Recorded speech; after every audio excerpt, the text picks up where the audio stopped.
కాళేశ్వరం ఎవరి మానసపుత్రిక? ప్రాజెక్ట్ గురించి తెలియకుండానే పదవులు అనుభవించారా? ఇలాగైతే మీరు రాజీనామా చేయాలి. కొందరిని రక్షిస్తున్నారా? ఈఎన్సీ కార్పొరేషన్ ఎండి హరిరామ్కు జస్టిస్ ఘోష్ ప్రశ్నలు. మేడిగడ్డ బ్లాక్ 7 కుంగుబాటుకు కారణం ఏమిటో చెప్పలేను, రుణాల కోసం రిజర్వాయర్లు పంప్ హౌస్ల తాకట్టు అంటూ ఒకరి చూస్తాను. సో కాళేశ్వరం ఎవరి మానసపుత్రిక? బ్రెయిన్ చైల్డ్ను తెలియకుండానే పదవులు అనుభవించారా? అలాగైతే మీరు రాజీనామా చేయాల్సి ఉంటుంది. వాస్తవాలు చెప్పకుండా కొందరిని రక్షించే యత్నం చేస్తున్నారా?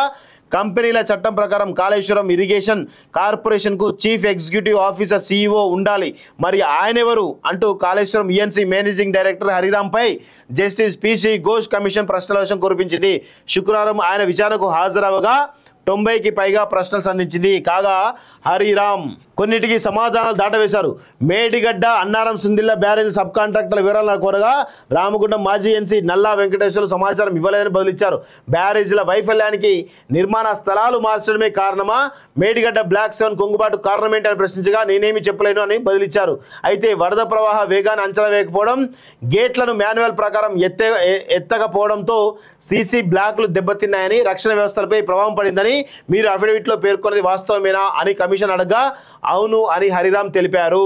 సో తాను ఎవరిని రక్షించే ప్రయత్నం చేయడం లేదని, కాళేశ్వరంలో మీ పాత్ర ఏమిటి, బ్యారేజ్తో ఎలాంటి సంబంధాలు ఉన్నాయని ఆరా తీగా మధ్య మానేరు నుంచి బసవాపూర్ రిజర్వాయర్ దాకా నిర్మాణ పనులు పర్యవేక్షించడం తెలిపారు. 2017లో తానే DPR దాఖలు చేశానని హరిరామ్ చెప్పారు. మరి మీరు ఎందుకు చేశారు? లిఖిత పూర్వక ఆదేశాలు ఉన్నాయా అని కమిషన్ కోరింది.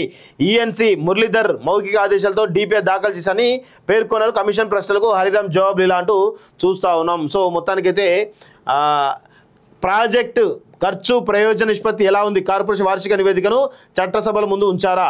ఖర్చు ప్రయోజన నిష్పత్తి 1:1.51గా ఉంది. 2016-17 నుంచి 2021 మధ్య ప్రభుత్వం నివేదికలు సమర్పించే వీటిని సభలో ప్రవేశపెట్టలేదు. కార్పొరేషన్ ఎప్పుడు ఏర్పడింది? అప్పటి బ్యారేజ్లు ఏ దశలో ఉన్నాయి? CEO ఎవరు? మిమ్మల్ని ఎవరు నియమించారు? ప్రాజెక్ట్ నిర్మాణానికి రుణాల కోసం కార్పొరేషన్ ఏర్పాటు చేశారు. అప్పటికి బ్యారేజ్ల నిర్మాణం ప్రాథమిక దశలోనే ఉంది. ఎండిగా నన్ను నీటిపారుదల శాఖ కార్యదర్శిగా నియమించారట. సో కార్పొరేషన్ నుంచి తొలి రుణం దేనికోసం ఎంత తీసుకున్నారు? మీకు ఆర్థిక నేపథ్యం ఉందా? 4 ఏళ్ల బ్యాలెన్స్ షీట్ ఏవి అంటూ చూస్తా ఉన్నాం. వీటికి కూడా సమాధానాలు లేవని చాలా స్పష్టంగా తెలుస్తుంది. కార్పొరేషన్ బైలాన్స్ ఉన్నాయా? ఎంత రుణం తీసుకున్నారు? ఆస్తులు కుదబెట్టారా? నెలకు ఎంత కడుతున్నారు? సో ఇలాంటివన్నీ కూడా చాలా స్పష్టంగా కాళేశ్వరం ఇరిగేషన్ కార్పొరేషన్ దాంట్లో ఎండిగా ఉన్నటువంటి ఎవరైతే హరిరామ్ ఎవరుతున్నారో ఆయన చుట్టూ ఉచ్చు బీస్తున్నట్టే కనబడతా ఉంది. త్వరలో ఆయన అరెస్ట్ అయ్యే అవకాశాలు కనబడుతున్నాయి. ప్లస్ ఆయన క్లియర్గా చెప్పడం జరిగింది. సో కేసీఆరే దీన్ని పెద్ద మనిషి ఆదేశాలతో 3 బ్యారెల్ కట్టని చెప్పి చాలా స్పష్టంగా చెప్పడం జరిగింది. సో ఈయనకే మెయిన్ దెబ్బ అంతా హరిరామ్కే ఉంటుంది.